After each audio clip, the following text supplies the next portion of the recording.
নিবাসী প্রভু শ্রী জগন্নাথঙ্কর পরম ভক্ত ব্রহ্মজ্ঞানী বলি আমি তোমাকে কি প্রমাণ দেবু কন্যা কেবল কেতে গুড়াଏ ପ୍ରଶ୍ନର ଉତ୍ତର ଆପଣମାନଙ୍କୁ ଦେବାକୁ ହବ। ଉତ୍ତର ଦେବା ପାଇଁ ଆମେ ପ୍ରସ୍ତୁତ କନ୍ୟା। ପଚାର ଅନୁମତି ଦେଲୁ କଣ ପଚାରିବା କଥା ପଚାର। ସପ୍ତାହକୁ 7 ଦିନ, କିନ୍ତୁ ଏଇ 7 ଦିନ ଭିତରେ ପ୍ରତ୍ୟେକ ଗୁରୁବାର ଦିନ ହିନ୍ଦୁ ଶାସ୍ତ୍ର ଅନୁସାରେ ହିନ୍ଦୁ ଦମ୍ପତି ପରସ୍ପରକୁ ସ୍ପର୍ଶ କରିବା ନୀତି ବିରୁଦ୍ଧ କାହିଁକି?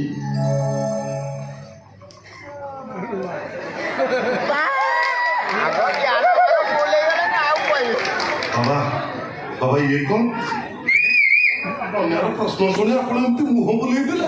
ଆପଣ ମୋ ଆଡକୁ କାହିଁକି ଆସୁଛନ୍ତି? ଆପଣ ଆଇଲା ବେଳକୁ ଟେକିକି ରଖିଛନ୍ତି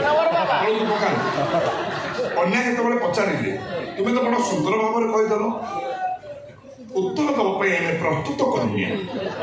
ଆଉ ବାବା ପ୍ରେମାନନ୍ଦ ତାଙ୍କର ଭିତରେ କଣ ଆଗୁଡି ଗୁଡି କରୁଛ ତମର ବାହାର କରୁଛେ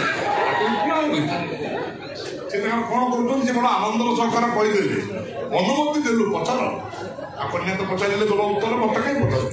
ସତ କଥା ହେଲା ଆମେ ତ ବୃଦ୍ଧ ମଣିଷ। ହଁ ତମ ଜାଣିବି ଜଣା ପଡୁଛି ସାଧନାରେ ଅଛନ୍ତି। ହଁ ଆପଣ ସୁସ୍ଥ ଅଛନ୍ତି, ସବୁ ଶାସ୍ତ୍ର ଅଧ୍ୟୟନ କରିଛନ୍ତି, କନ୍ୟା ଉତ୍ତର ଆପଣ ଦଉନାହାନ୍ତି।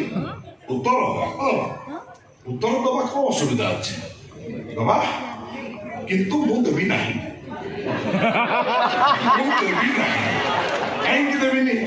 ଅଛି ନା କାରଣ ତାର? କାରଣ ହଁ ନିଶ୍ଚିତ ଭାବରେ କନ୍ୟା ଯୋଉ ପ୍ରଶ୍ନ କଲେ ସେ ପ୍ରଶ୍ନ ଅତ୍ୟନ୍ତ ସରଳ।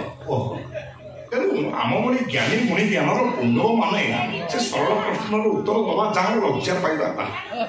ତେଣୁ କନ୍ୟା ତୁମ ଗୋଟେ କାମ କର, ସେ ପ୍ରଶ୍ନ ଟିକେ ବଦଳା ବଦଳି କଣ କର, ନହେଲେ ଗୋଟେ ଜଟିଳିଆ ପ୍ରଶ୍ନ କଣ ପଚାର। କ୍ଷମା କରିବେ ବାବା, ଆପଣ ପ୍ରଥମେ ଏଇ ପ୍ରଶ୍ନର ଉତ୍ତର ଦେଇ ସାରନ୍ତୁ, ତାପରେ ଆମେ ଜଟିଳିଆ ପ୍ରଶ୍ନ ଆଡ଼କୁ ଯିବା। ଗୁରୁବାର ଆଜ୍ଞା, ସପ୍ତାହର ଯୋଉ 7ଟି ବାର ଅଛି ଆମେ ଫୋକସ କରିବା ଗୁରୁବାର। ଏହି ଗୁରୁବାରକୁ ମହାଲକ୍ଷ୍ମୀଙ୍କ ବାର ବୋଲି କାହିଁକି କୁହାଯାଏ? କାହିଁକି ବାବା? ପଚାରିଲେ କହିବି ନା। କାହିଁକି ନା ଏହି ଦିନ ପ୍ରଭୁ ଜଗତରନାଥ ଜଗନ୍ନାଥ ମା ମହାଲକ୍ଷ୍ମୀଙ୍କ ମନ୍ଦିରକୁ ଗମନ କରନ୍ତି, ଯାହାକୁ ଏକାନ୍ତ ନୀତି ବୋଲି କୁହାଯାଏ। ଯେହେତୁ ଏହି ଦିନ ପ୍ରଭୁ ଜଗତରନାଥ ଜଗନ୍ନାଥ ମା ମହାଲକ୍ଷ୍ମୀଙ୍କର ମହାମିଳନ ହୁଏ, ଏହି ଦିନକୁ ହିନ୍ଦୁ ଜାତିର ପ୍ରତ୍ୟେକ ବ୍ୟକ୍ତି ପବିତ୍ର ବୋଲି ମାନିଥାନ୍ତି। ଶୁଖିଲାଟା ଖାଲି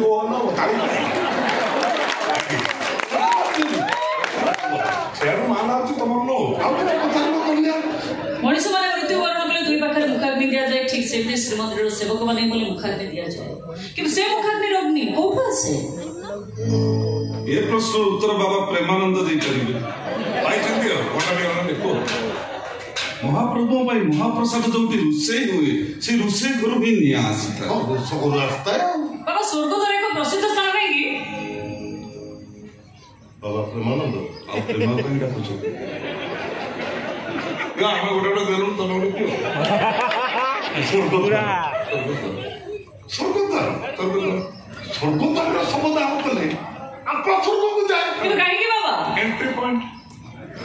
ବିକଜ ସ୍ୱର୍ଗଦ୍ୱାର ହଉଛି entry point, that is the entry point.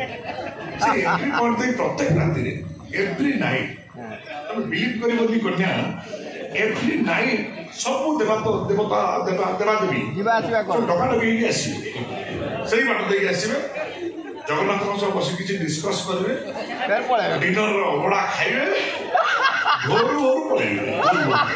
ବାବା ଶ୍ରୀଜଗନ୍ନାଥଙ୍କ ମହାପ୍ରସାଦକୁ ଅବଢା ପରି କାହିଁକି କୁହାଯାଏ? ଅଛି ଉତ୍ତର ଅଛି, ଏ ଶାସ୍ତ୍ର ମୁଁ ଅଧ୍ୟୟନ କରିଛି।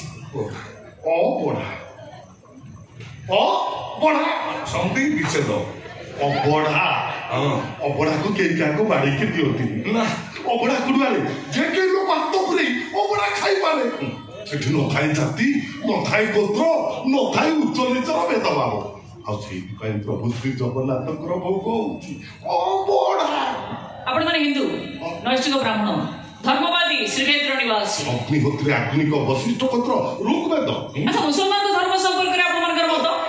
ବିଧର୍ମୀ, ପାପୀ, ମହାପାପୀ, ଦୁଷ୍କର୍ମକାରୀ। ଠିକ ଅଛି, ମୋ ସ୍ୱରରେ ସ୍ୱରେ ମିଶେଇ କୁହନ୍ତୁ ଜୟ ଜଗନ୍ନାଥ। ଜୟ ଜଗନ୍ନାଥ।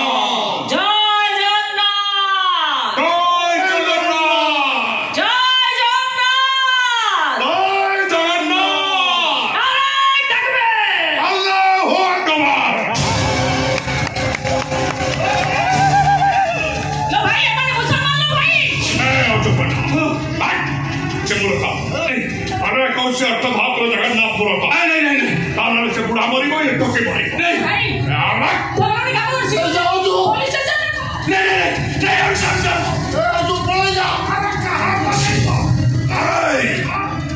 तापर तुम जगन्नाथ को पाकिस्तान पठे दिया तापर पीस पीस कर कटा है तो लालिया ने तोराड़ी जीव तुम जगन्नाथ